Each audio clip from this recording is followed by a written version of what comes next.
The moment my sister laughed at me in front of her guests, I realized how invisible I had made myself. The music was too loud for that kind of laugh, sharp, careless, thrown like a glass against a wall. It cut through the warm Malibu air and landed squarely on my chest. I remember standing there with a linen napkin folded too neatly in my hands, the ocean breathing behind us, candles flickering as if they knew something I didn't. Everyone else kept smiling, glasses raised, faces turned toward her like sunflowers. She didn't even look back at me when she said it. "Oh, don't mind her," my sister called out, waving a manicured hand in my direction. "She's always been practical.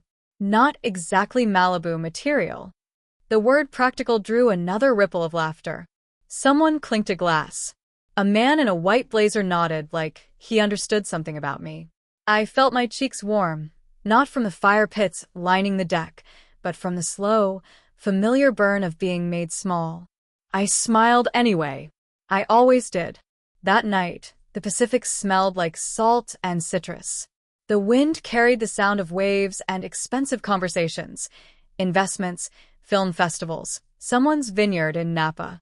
I stood at the edge of my sister's party, pretending to study the horizon, while my heart thudded with an old question I'd been asking myself for years. How did we get here? Before Malibu, before the glass walls and curated playlists, my life was quieter, predictable, built on habits and early mornings. I'm the older sister by 4 years. Growing up, that meant I learned to hold things steady while she learned how to shine.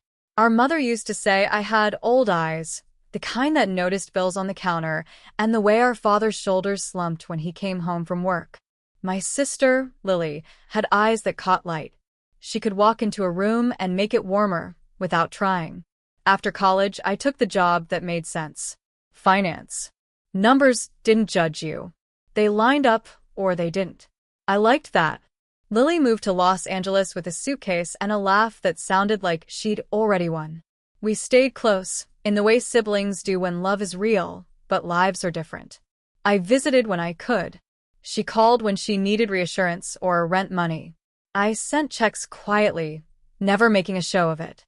When she got her first small role, I sent flowers. When the rolls dried up, I sent groceries.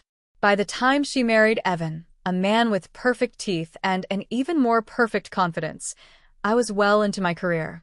I'd learned how to make money work patiently, the way gardens do, when you water them every day. Lily's wedding was beautiful, chaotic, and just a little over budget. I covered the difference without telling anyone. "Consider it my gift," I said when she tried to protest. She hugged me hard then. "I don't know what I'd do without you." I believed her. The Malibu house came later. A miracle, she called it. An opportunity. Evan's startup was about to take off, and the house, perched just right above the ocean, was too good to pass up. I asked careful questions. Interest rates. Cash flow. Lily laughed them away. "You worry too much," she said. "Just come visit. You'll see." I did see. The first time I walked through those glass doors, I felt proud.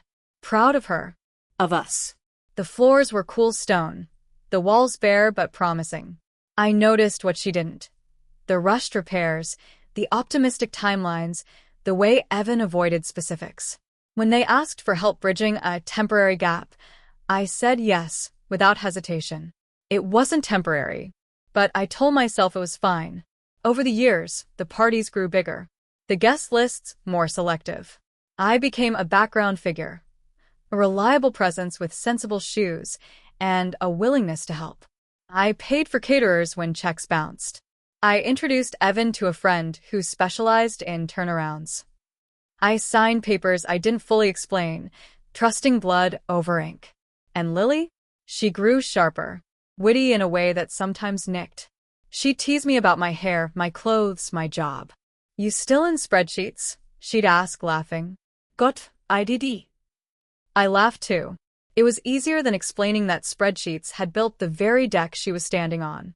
The first time I felt something shift was small. Insignificant even. It was at a dinner, just the 4 of us. The ocean was restless that night, waves louder than usual. Evan was talking about expanding, about how perception mattered. He said it casually between bites. We need to project a certain image, he said. You know, investors. Lily nodded, eyes bright. Exactly.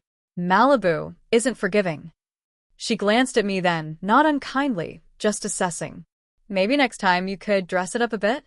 I looked down at my navy dress. Clean. Simple. Something I could wear to a meeting or a funeral and feel appropriate either way. Sure, I said. If it matters. It does, Evans said quickly. Too quickly. After that, the jokes became more public. The comments more pointed. Always wrapped in laughter, so I'd seem foolish to object. I told myself it was nothing. That Lily was under pressure. That families bruise each other, without meaning to. But the night of the Malibu party, the one with the candles and the white blazer, I understood something I'd been avoiding. Humiliation doesn't always arrive screaming.